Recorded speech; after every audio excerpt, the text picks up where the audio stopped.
perfect 10. What does perfect even mean? Is there even such a thing? Ooh, can we switch up all the rules and imagine a utopia? Hey guys, welcome back to my channel. If you're new here, welcome to my channel. My name is Muchimba. So today's story time is about my worst experience in Algeria. Like, I've had bad experiences, but this one tops everything. This is like the worst, so I'm going to tell you guys about it. Anyway, so this happened in 2018. Yeah, 2018 June. I was supposed to be going home for summer with some of my friends. Like, you know, when you close for summer, some people go home, some people don't go home. So I was supposed to go home. Then I suck at telling stories, so just here I've started forgetting, but I'll try to remember. Anyway, so yeah, here or everywhere, I think in every foreign country, for you to be there, you have to have like a visa, permit, whatever it is that they give. So here they give us what's called a carte séjour. Now that carte séjour lasts 2 years. That's like the duration. But then, like, while you're in the process of trying to apply for that carte séjour, they give you what's called a respice. It's like on a plain paper like this, just some random paper. Yeah, so they give you a respice, and a respice is valid for 3 months. So every 3 months you have to renew it. Yeah, so I was about to go home. That was June. I've forgotten the exact date, but June something. Yeah, so I had a respice because I hadn't yet gotten my carte séjour.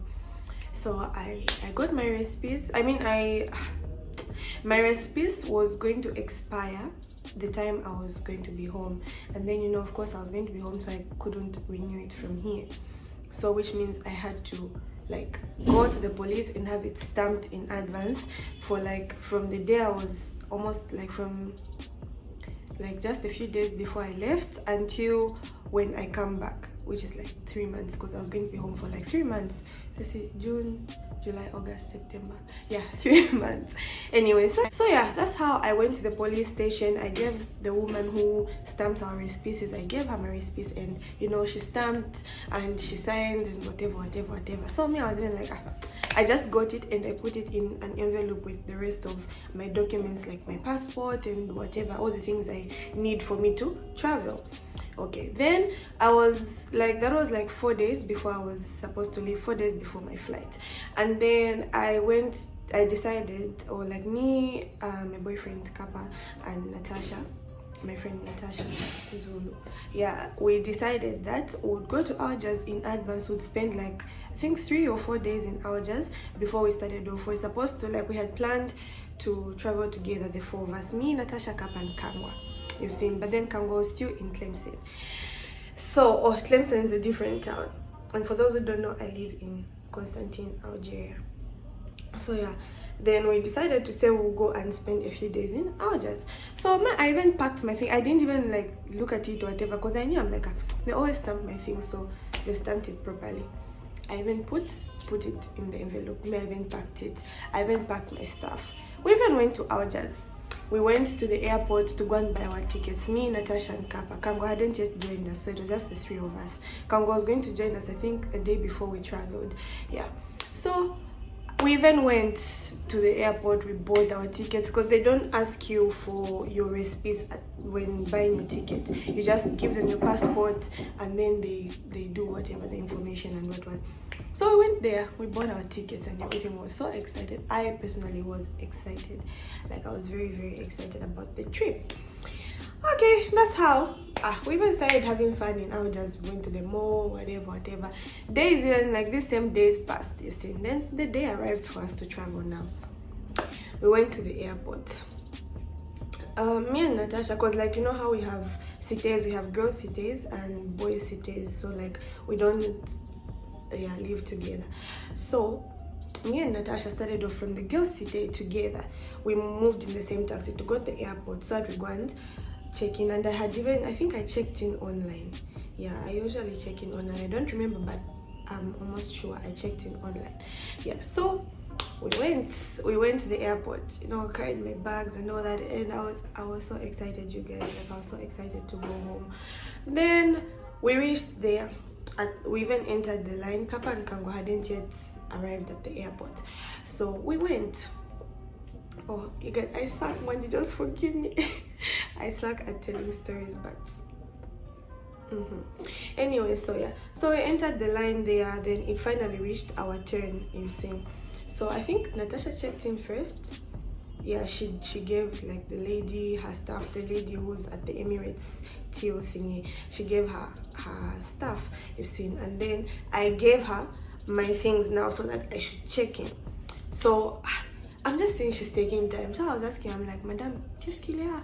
And then she's like, no, don't worry, just wait a minute. Then she called some other woman. Then some woman came and they started looking at my recipes. So I'm wondering, I'm like, what's going on? You know, like, my papers are in order. I made sure that I stamped my recipes. Then this lady tells me, like, no, your recipes was stamped 2016, not 2018. I'm like, yeah? Like, I think I did this exact thing. I was just like, huh? And she said, yeah, it's been stamped 2016 and we can't allow you to move like this. You have to go there by the immigration people to go and regulate. And I'm like, are you serious? You know, like, my energy finished. I was just there, like, I was in shock, you know. I looked at it and for real, you guys, it was even stamped properly, like 2016. Yeah, anyway, so yeah, that's how I got my passport. She gave me my boarding passes and everything, like my hotel voucher and all that, and she told me, go that side and talk to the immigration people. Not going to check in your luggage, but like, get these things, this is going to give you access. Go there and give them this, then you tell them your situation, let them call the police in Constantine to confirm that you are a student, because like in my passport there were stamps for 2017 because I had gone home in 2017, you see. So there were stamps for 2017 and there was no way I would have traveled and come back without the recipes. So obviously I had, like, it was supposed to be valid. It was a mistake. That's how I got my stuff. And then I met my friend Gabby. I call him cousin. I was about to say my cousin. He's my cousin by water, but anyway, yeah, that's how I met Gabby in the airport just there. Then Gabby was like, no, what's wrong? Because I was, you know, like, I was panicking. My heart was beating. I was panicking. And then he's like, what's wrong? And I'm like, no, my recipes was stamped 2016 and not 2018, so they're refusing me to go. I started panicking. I started calling Kappa. I called Kappa. Kappa wasn't answering. He was late. And then now, like, after some time, that's when he showed up. And then now he was asking, like, what's going on and whatever. And I explained to him to say, like, no, my recipes was stamped 2016, so they're not allowing me to travel. Guys, I was stressed. Then I decided to get my stuff. They told me, no, go there on the stairs. I was running in the airport, like, running. Then I went to the same place on top, the immigration people. I tried to talk to this man. I explained to him, like, no, monsieur, I explained my situation to him. This man was rude. Do you know what rude is? He was so rude. That is not our problem. It's not our business here. You have to go back to Constantine. And I'm like, I have to do what? I have to go. You guys, at this point, I was under pressure. I was just like, this is not happening right now. Like, this is not happening. I tried to beg with the man. I tried to beg the man. Like, I tried to reason with him and say, no, monsieur, please just call the people in Constantine at least and verify to say that I went 4 days ago to stamp these recipes and they just made a mistake. I pleaded. This man was so rude. He was just shouting at me, that's not my problem, mademoiselle. Go back to Constantine and regulate your problem. Otherwise, we're not going to allow you to pass. I tried using my boarding pass. Nothing. They refused. That's how Gabby got my stuff. He got my stuff. He tried going to talk to the monsieur. Nothing. Then there was this other guy, another Nigerian friend of mine called David. David was also trying to explain to the monsieur to say her passport is stamped 2017, so she's had access, she's had entry here.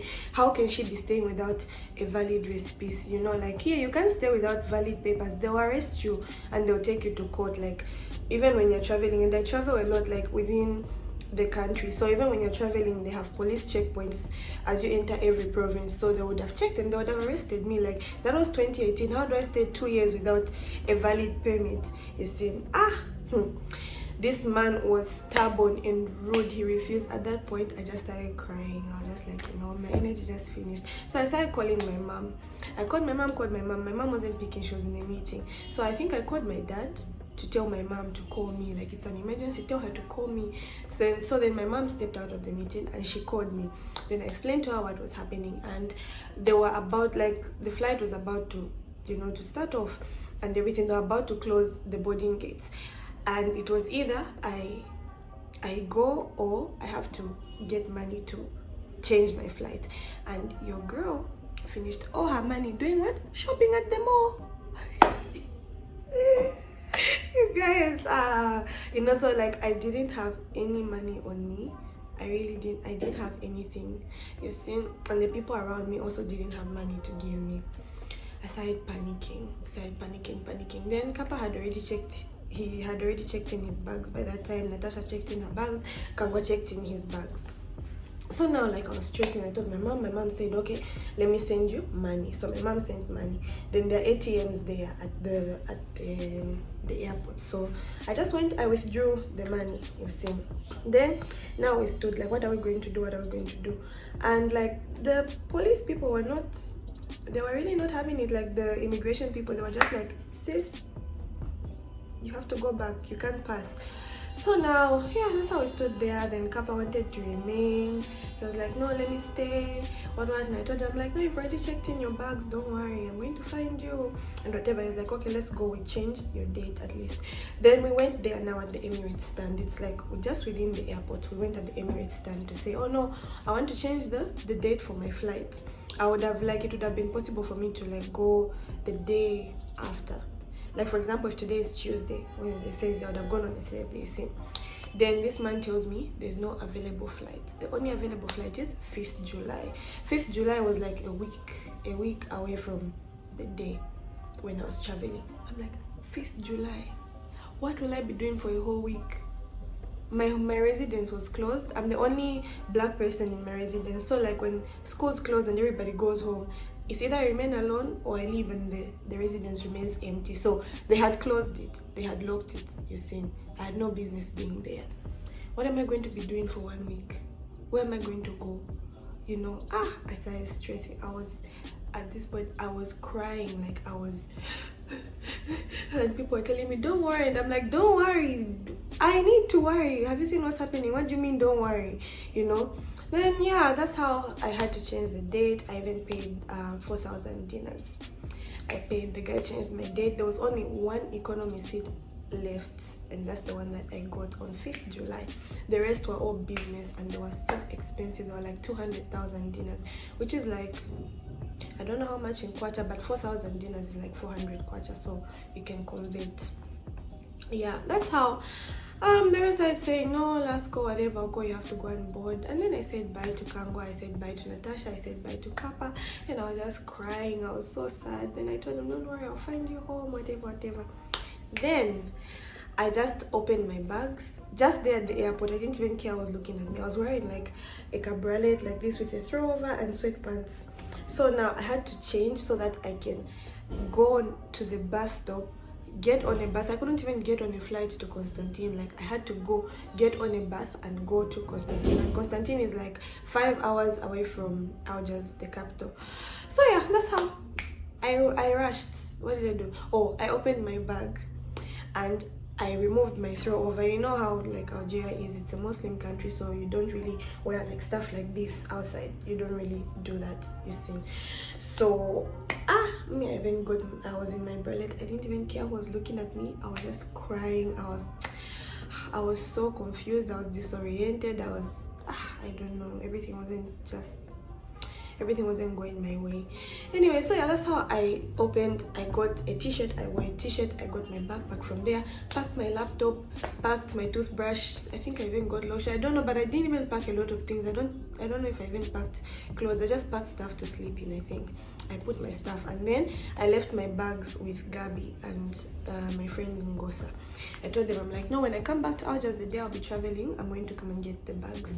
They were like, okay. That's how I even left the stuff. Gabi and David were like, no, let's go and escort you up to the station. That's how we got on a taxi. They escorted me up to the bus stop. You guys, I was crying. When I tell I was crying the whole way, I just kept crying. Like, I couldn't believe it. Like, just like that, I missed my flight. I was left behind. My friends have gone. Just like that, all our plans gone. Wanted to roam Dubai together at the airport, gone. Oh my gosh, I'm even feeling sad again. But yeah, that's how these guys even escorted me to the bus stop. Then I got on the bus, and luckily I managed to find the bus. That was around 16. I managed to find the bus that was starting off at 16:30. So I got on the bus and I sat like in front there. Immediately I started crying again. I was so sad, you guys. I couldn't stop crying. Like, I started crying. The conductor was looking at me and I just said, sir, just let me let it out. Let me let it out. I'm sad. Anyway, yeah, so that's how I just started crying. Then the bus started moving. We moved for like a good 3 hours. Like, yeah, it was around 19 something, I think. Yeah, that's how I just saw the bus stopping. Why are we stopping? Then the conductor says, no, all those going to Constantine, come out, you enter this other bus. I'm like, you guys, I was already stressed from whatever was happening, and then this again. I was just like, no, today can't be happy. I don't even know why I've forgotten the date, because I'm going to revisit this. Anyway, yeah, so me, I even came out of the bus there. They took us to a new bus. In that new bus, there were only men in the bus. Everyone, it's like those my big buses, my higher buses, those that go between provinces. It's between provinces, right? Whatever, anyway. I looked, all the seats in front were filled. The only seats that were available were those for in the middle. You know how like there are those buses in Zambia, I think it's Marosa, I don't know, those where the seat in the middle drops and then people sit in the middle. The bus had those. I looked, the only seat I could go to was behind, to drop the seat and sit in between a lot of men. Like, there were men everywhere around, and then I just had to sit there. My heart, I was just like, Lord, what is this? That's how, why is my phone doing that? My phone just dimmed. Anyway, yeah, so that's how I got my backpack, and I sat in the middle seat. I got scared. I just put headsets and I said, God, protect me. If it's my time to go, I will go, but protect me from this. And that's how the bus started moving. Then I think when Kappa had found, they managed to get Wi-Fi on the plane. So Kappa called me. Then immediately I just heard his voice, hello. I started crying again. I cried. Babe, they put me on the bus with men. I'm sitting in between men. I was so scared. I cried. I'm telling you, he was telling me, stop crying. Don't worry, you'll be fine. Just pray, you'll be okay. You wish well and what. Okay. I even fell to sleep on the bus. I was just there, I was just holding my bag, listening to music. That's how we moved, bro. I even reached, I even forgot to say something. When I was still at the airport, before I went to the station, I called my friend Obam.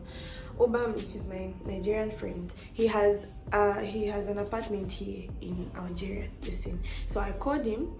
He has an apartment in Constantine, yes. So I called him and I said, Obam, please, can I come to your place? Because like I explained to him what happened. I'm like, no, and my city is closed, so I need somewhere to stay. Can I come to your place? And that's how he was like, okay, sure, no problem, you go. Then yeah, he wasn't there, he wasn't around, he was in TZ. So I just went. They were like, the other guys were there at the apartment. So I reached in the night. Then yeah, I entered. Then he opened the door for me and I was just crying. He was looking at me and I was just crying. He was like, Muchi, don't cry. Josh came. He was like, don't cry. And I was really so sad. They made food for me. I ate, I bathed, and then I slept. Following day, early in the morning, I went to the police. Now, I reached there. So when I reached, the woman looked at me and they said, like, they failed to say my name here, so they say Muchimba. Okay, this story is long, but anyway, they say Muchimba. So they were like, Muchimba, qu'est-ce que tu fais ici? And then I looked at the madam and I said, Madam, I started crying again. And she's like, no, why are you crying? Sit down and what. Even the man who was in the office also was like, no, don't cry, what is it? And I told the woman, I'm like, no, you stamped my recipes 2016 instead of 2018, so they refused me to go. The woman felt bad. She felt so bad. I'm so sorry. What? Like, she was just apologizing. I'm really so sorry.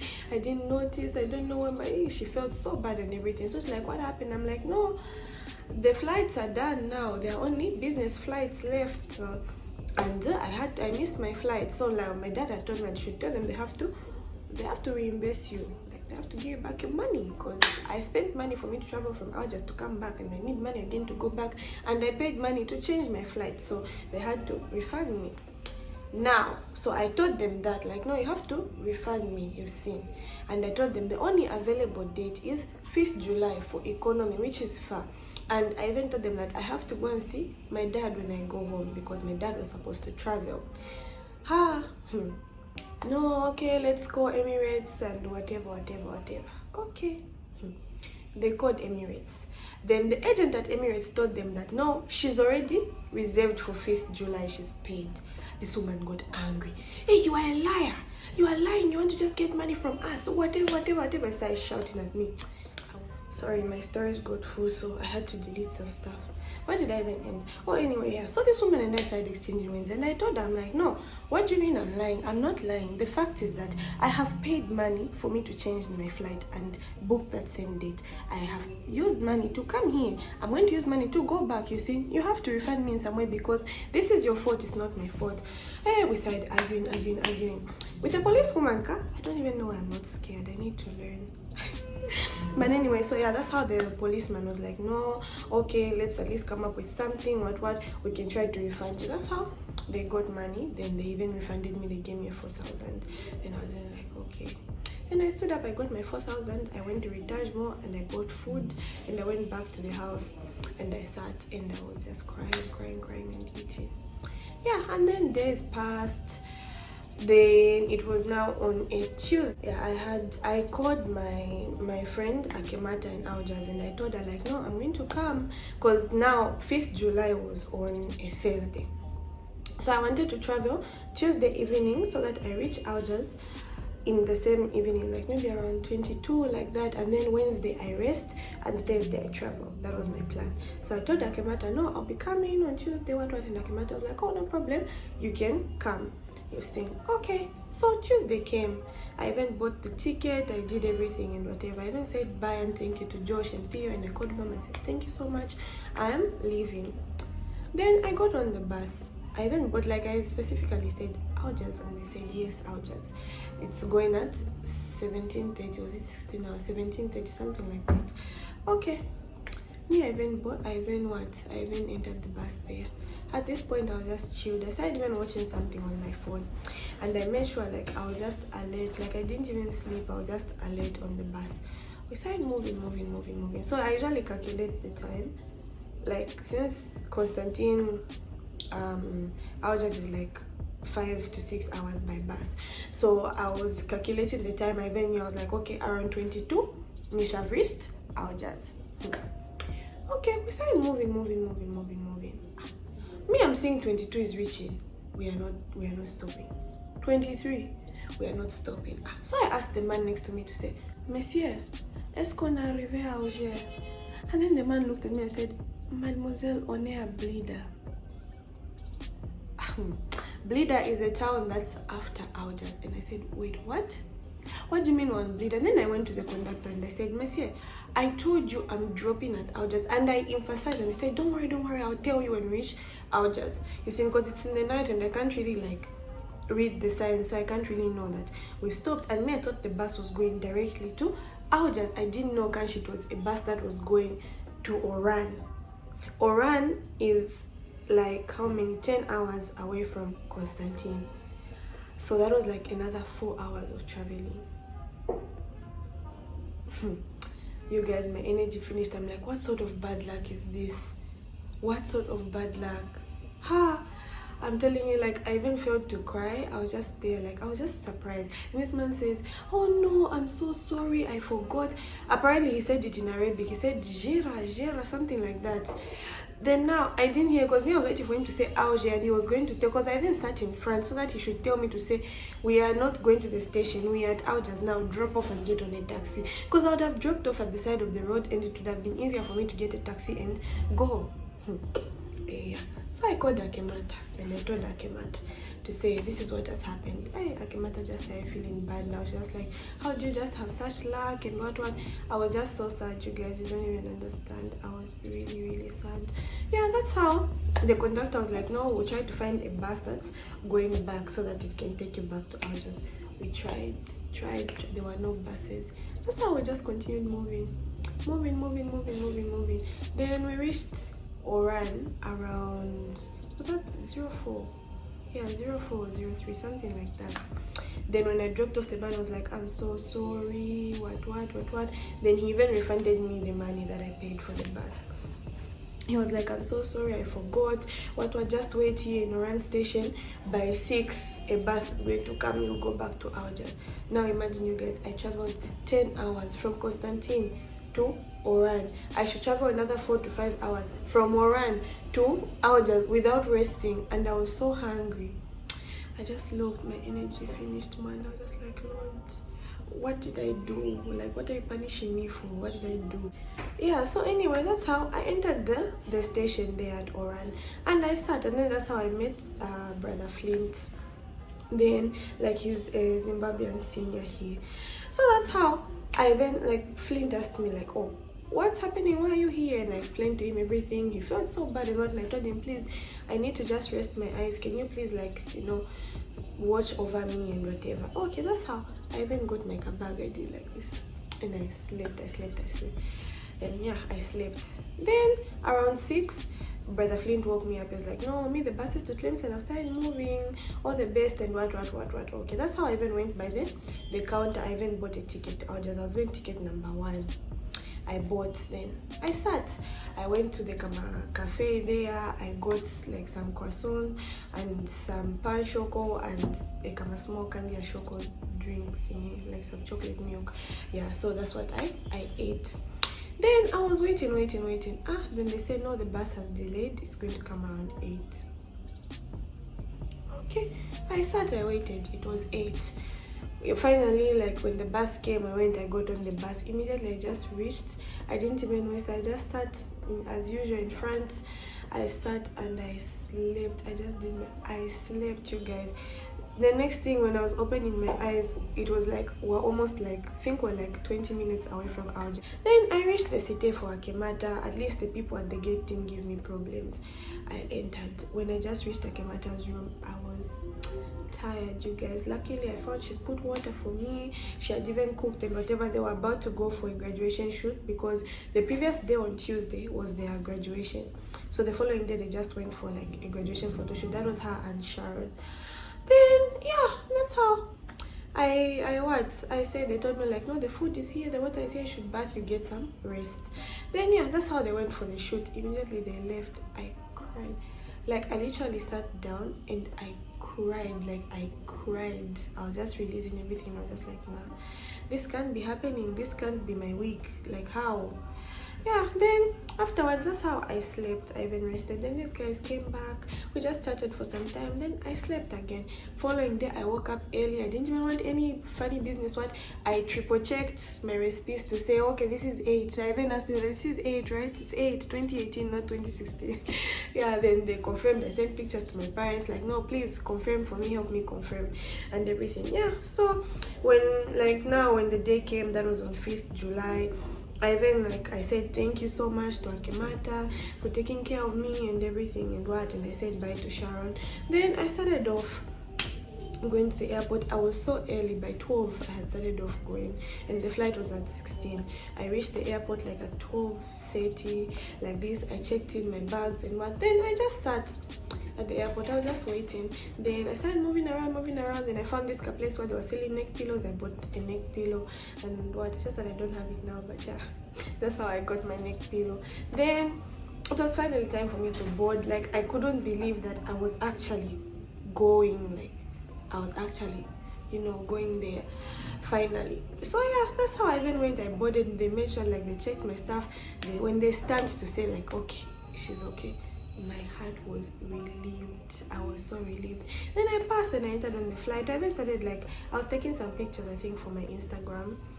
Yeah, but that was like, I didn't post them. I posted them after I arrived. Yeah, then I managed to travel. That was my first time traveling alone. Yeah. Reached Zambia, saw my family. I was so sad, I cried, but then, by the grace of God, I still arrived safe and sound. So yeah, that was my worst experience here in Algeria. And what I got from this is that the immigration police don't play. They don't joke around, and they're so rude, man. Like, don't even have problems with them, because nah, that's not for me. And yeah, like, just make sure you double check your things before you travel. Make sure, because you don't find yourself in such a situation at all. Like, wherever you are, it might not be here in Algeria, it might be somewhere else. Like, just make sure you always check your stuff before you move. From that day, I'm very cautious. Like, I always check my papers. I always do this, do that, so that, like, such a thing never happens. And yeah, that's the end of my story time. I know this is a very, very long video, but the story is long, so yeah, I couldn't find a way to trim it. Maybe I'll trim in editing. But yeah, I hope you guys enjoyed it. If you did, don't forget to give this video a thumbs up, share it with your friends, and please don't forget to hit that subscribe button. Subscribe to my channel for more videos. Yeah, until next time, bye.